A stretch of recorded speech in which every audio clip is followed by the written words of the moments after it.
Amici viaggiatori, ben trovati in un appuntamento con Viaggiando Viaggiando, anche oggi alla scoperta dei luoghi più belli vicini a casa nostra. Siamo nell'Alto Vicentino, esattamente nel comune di Sarcedo. Oggi protagonista sarà Villa Capra Bassani. Tutto questo e molto altro tra pochi istanti, subito dopo la sigla.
L'abbiamo anticipato prima della sigla, oggi ci troviamo a Villa Capra Bassani. Siamo innanzitutto a Sarcedo, nell'Alto Vicentino, a pochi minuti dall'uscita dall'autostrada di Thiene, quindi una villa molto facile da raggiungere. Qui a fianco a me ho Michela Fortunato, figlia dei proprietari di questo gioiello.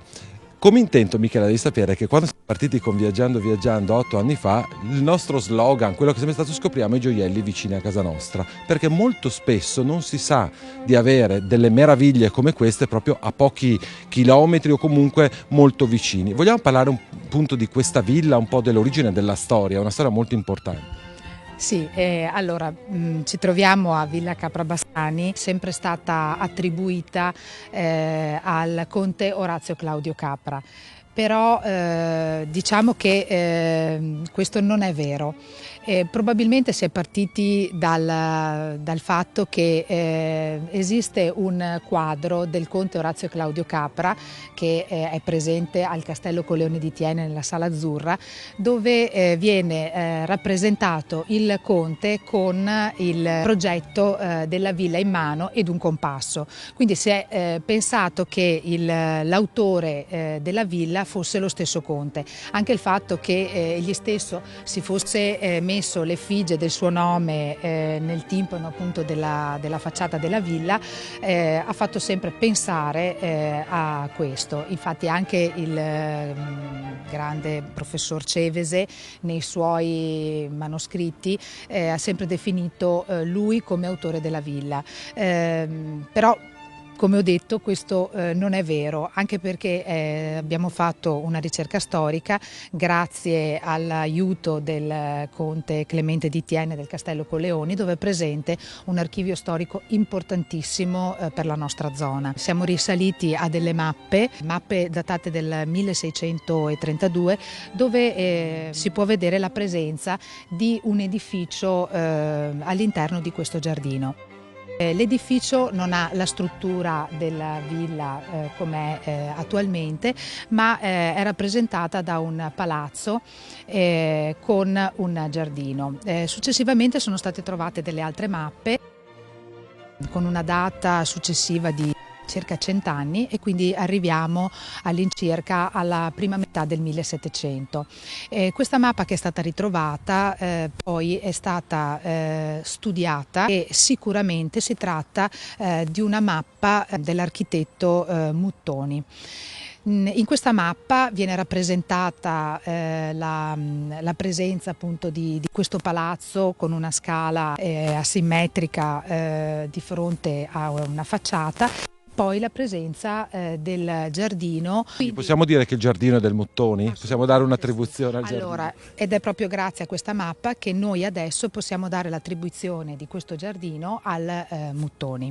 Da un punto di vista architettonico diventa molto interessante perché riusciamo ad avere sia una documentazione precisa di quello che è stato il passaggio nei vari secoli fino ad arrivare a un manoscritto del conte Orazio Orazio Claudio Capra, dove vediamo che alla fine un po' si sbugiarda da solo su quello che in realtà doveva essere una sua opera. Quindi questo manoscritto è uno scritto molto interessante, sono circa 400 pagine scritte in una decina di anni, dove viene scritto minuziosamente tutto quello che è stato fatto all'interno di questo edificio. Diciamo che nelle varie cose scritte abbiamo ritrovato una specifica importantissima, dove lui dice il fatto che sono stati spese lire 66 per i disegni e sono stati dati questi soldi a Ottavio Bertotti Scamozzi. Questo diventa un riferimento molto importante, perché è proprio questo il riferimento dato alla villa e a quello che potrebbe essere l'attribuzione poi dell'architetto reale di questa villa. Però noi non ci siamo fermati a questa dicitura, siamo andati avanti e siamo riusciti a trovare veramente dei gioielli, poiché abbiamo trovato le mappe dell'Ottavio Bertotti Scamozzi con il rifacimento del palazzo preesistente e il rifacimento a quella che è la situazione attuale della villa. Quindi la struttura che c'è in questo momento, quindi non c'era più la scala X, c'è questa scalinata, tra l'altro una scalinata molto importante. Infatti grazie a questo abbiamo potuto scoprire che la facciata neoclassica palladiana è stata aggiunta nel 1760, diciamo che i lavori sono iniziati nel 1762 e terminati nel 1764, l'anno che poi definisce anche la datazione della villa, anche se, ripeto, la villa è sì settecentesca, ma in realtà diciamo che questa villa parte da una preesistenza cinquecentesca. Abbiamo parlato di quest'ultima mappa che ha potuto dare l'attribuzione della villa che vediamo in questo momento. Tra l'altro, guardandola, abbiamo già anticipato uno stile neoclassico, palladiano, la scalinata che è praticamente completamente trasformata rispetto a quella preesistente. Prima possiamo semplificare un po' ad X, adesso invece questa scalinata importante che è presente anche in altre ville. Esatto. di stampo palladiano, giusto? Esatto, infatti quello che appunto è molto importante è che dobbiamo parlare anche di Ottavio Bertotti Scamozzi. Ottavio Bertotti Scamozzi è figlio di un barbiere che si appassiona di architettura e riceve una borsa di studio che gli permetterà poi di diventare un architetto molto importante nella nostra zona. Lui è un grande studioso dell'Andrea Palladio e infatti, come possiamo vedere, la struttura, l'aggiunta di questa facciata neoclassica palladiana diventa un'aggiunta molto importante alla preesistenza, che noi diciamo appunto cinquecentesca. La presenza quindi del neoclassicismo palladiano è molto evidente, quindi vediamo l'importanza della scalea, del prono, il colonnato e questo timpano, la simmetria delle due facciate, e quello che risulta molto interessante è che questa facciata viene aggiunta a un palazzo preesistente. Quindi possiamo dire che l'Ottavio Bertotti Scamozzi risulta essere anche una persona molto sensibile all'aspetto architettonico, perché aggiungendo una facciata ad una preesistenza ha dovuto comunque adattare delle situazioni anche di misura particolari. Infatti una particolarità di questa facciata è che il giro di gronda in riferimento alle finestre del piano superiore risulta leggermente innalzato rispetto a quello che normalmente vediamo nelle facciate, come lei appunto diceva. Però questo risulta essere anche in equilibrio con quella che è la facciata del neoclassicismo palladiano.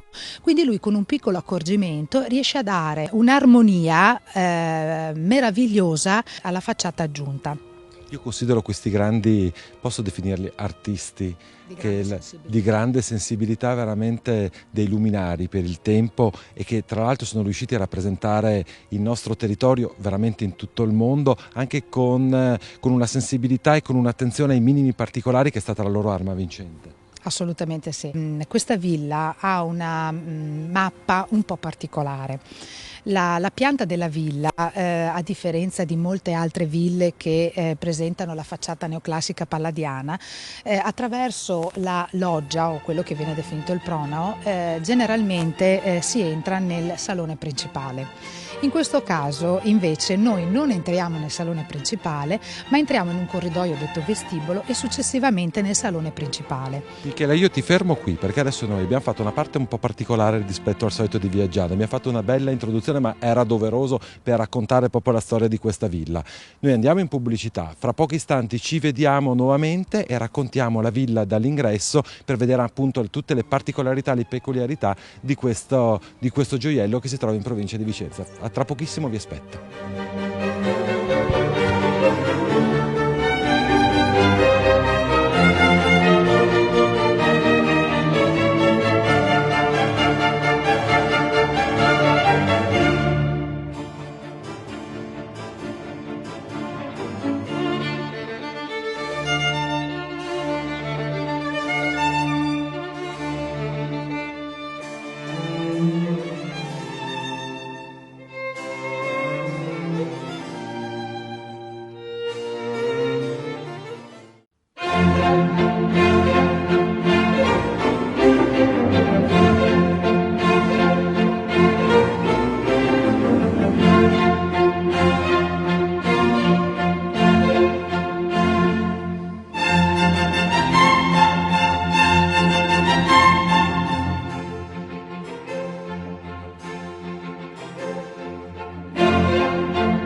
Villa Capra Bassani oggi protagonista Viaggiando.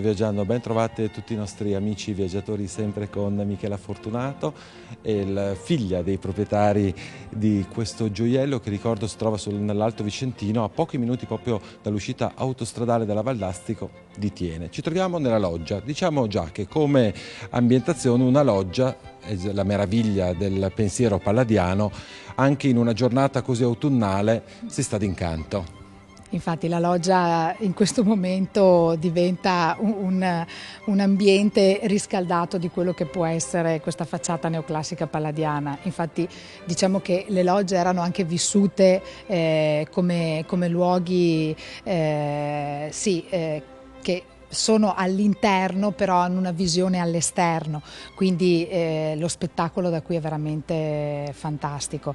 La peculiarità della loggia comunque è l'effigie della datazione della costruzione della villa, che come vediamo è 1764, data comunque di riferimento della costruzione della villa.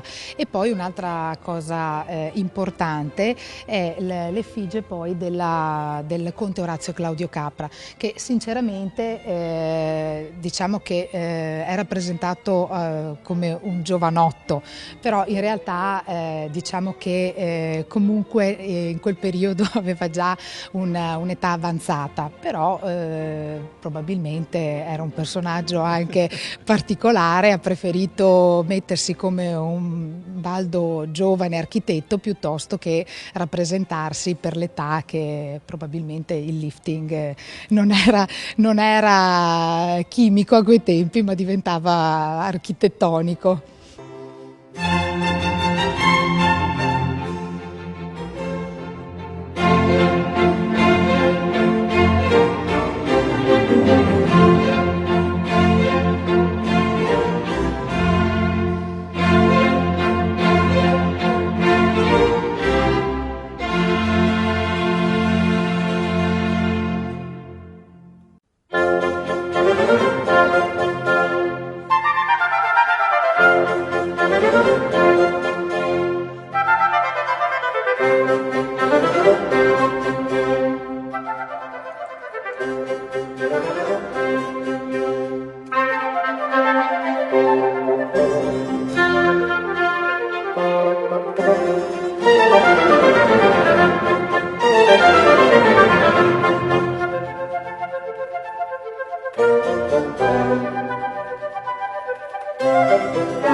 Allora Michele, entriamo nel vivo nella scoperta di questa villa. L'abbiamo già detto prima, nella prima parte, una delle peculiarità di questa villa è che essendo stata riadattata, permettetemi il termine non perfettamente corretto, di solito nelle ville classiche palladiane il salone d'ingresso, l'ingresso della villa è composto dal salone nobile. Qui invece non è così, siamo nel vestibolo, come si suol dire, perché il salone nobile sarà la seconda stanza. Esattamente, infatti come stiamo vedendo noi entriamo in questo corridoio che comunque viene denominato vestibolo, oltretutto questo è un vestibolo a botte e questo rappresenta il fatto che non entriamo direttamente nel salone, ma attraverso questo vestibolo noi entriamo all'interno del salone.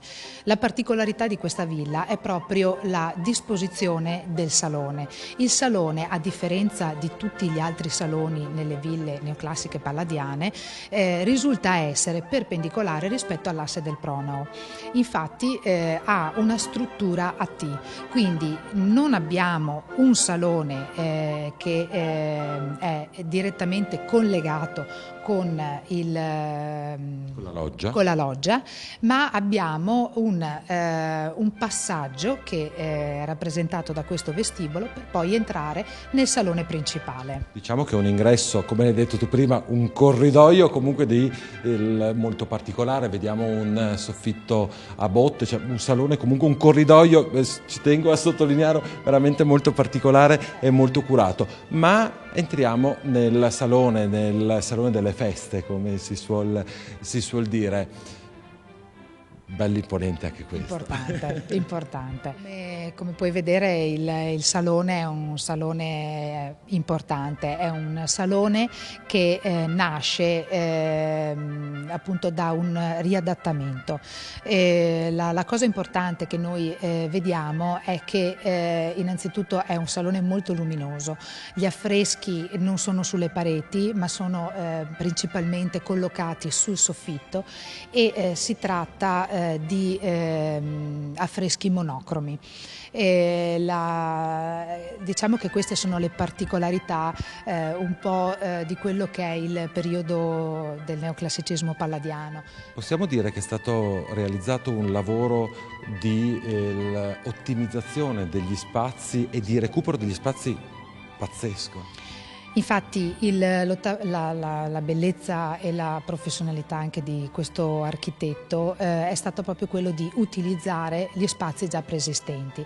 Infatti il salone nasce perché sono stati utilizzati gli spazi del volume delle stanze di questo piano, che viene definito piano rialzato, però allargandosi al piano superiore e quindi utilizzando anche i volumi delle stanze che erano presenti nel piano superiore.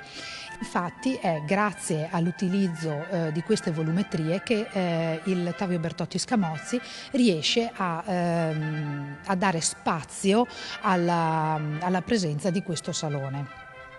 Diciamo che tutti mi chiedono come mai ci sono queste balaustre posizionate lateralmente al salone piuttosto che la presenza di balaustre che generalmente o circondavano il salone oppure c'erano dei passaggi interni che comunque giravano sempre appunto nello spazio superiore all'interno del salone, con le finestre comunque rivolte all'interno.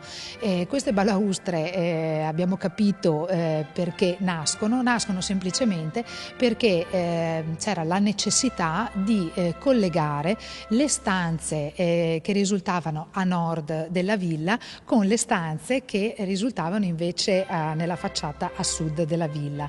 Quindi l'Ottavio Bertotti Scamozzi, grazie alla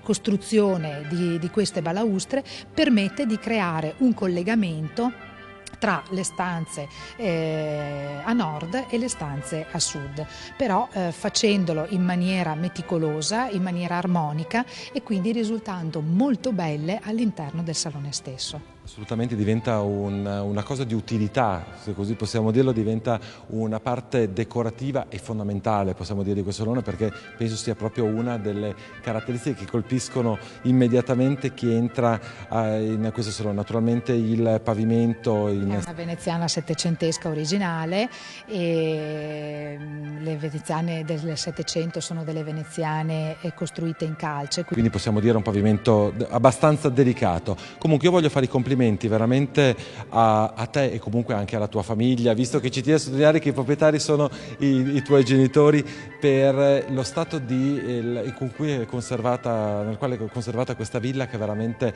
molto bella. Io l'ho detto all'inizio, penso che scoprire delle ville come questo sia veramente la fine di quello che noi 8 anni fa volevamo fare, portare, scoprire le bellezze vicine a casa nostra. Io ti ringrazio per avermi dato oggi questa opportunità. Questa opportunità però potrete averla anche voi amici telespettatori. Voglio ricordare che per visitare questa villa si può visitare, visite su richiesta e in particolar modo per gruppi. C'è un sito internet?